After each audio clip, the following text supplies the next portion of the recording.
आयशा एक छोटे से शहर की सीधी सादी और दीनी लड़की थी। वो कुरान पढ़ती, नमाज की पाबंदी करती और अपने माता पिता की इज्जत करती थी। उसके दिल में हमेशा एक ख्वाहिश रहती कि एक दिन उसका जीवन साथी आए, जिसके साथ वो न सिर्फ दुनिया की बल्कि आखिरत की राह पर भी चल सके। हर रात सोने से पहले वो यही दुआ करती, या अल्लाह, मुझे ऐसा हमसफर अता कर जो मुझे तेरे करीब ले जाने वाला हो, न कि तेरी राह से दूर करने वाला।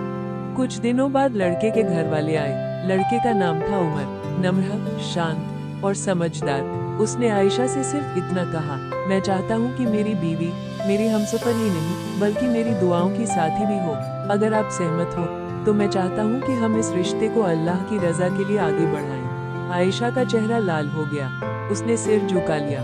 उसकी खामोशी ही उसकी रजामंदी थी। लेकिन जिंदगी हमेशा आसान नहीं होती। कुछ रिश्तेदारों ने कहा, उमर की नौकरी उतनी बड़ी नहीं है, क्यों अपनी बेटी को वहाँ भेज रही हो? मगर आयशा के वालिद ने यकीन से जवाब दिया, रोटी अल्लाह देता है, हमें ईमानदार और नेक लड़का चाहिए।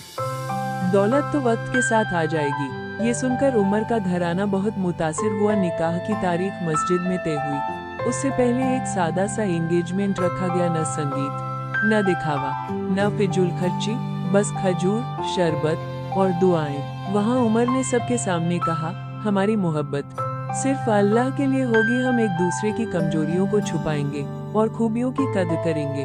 आयशा ने हल्की आवाज में कहा, आमीन। आखिरकार निकाह का दिन आ गया। मस्जिद में इमाम साहब ने निकाह पढ़ाया। गवाहों ने कबूल है की आवाज सुनी। उस पल आयशा की आंखों से आंसू निकल पड़े। ये आंसू खुशी के थे क्योंकि उसकी दुआ पूरी हो चुकी थी। इमाम साहब ने दुआ की, या अल्लाह, इन दोनों के दरमियान मोहब्बत पैदा कर दे और इन्हें नेक औलाद अता कर।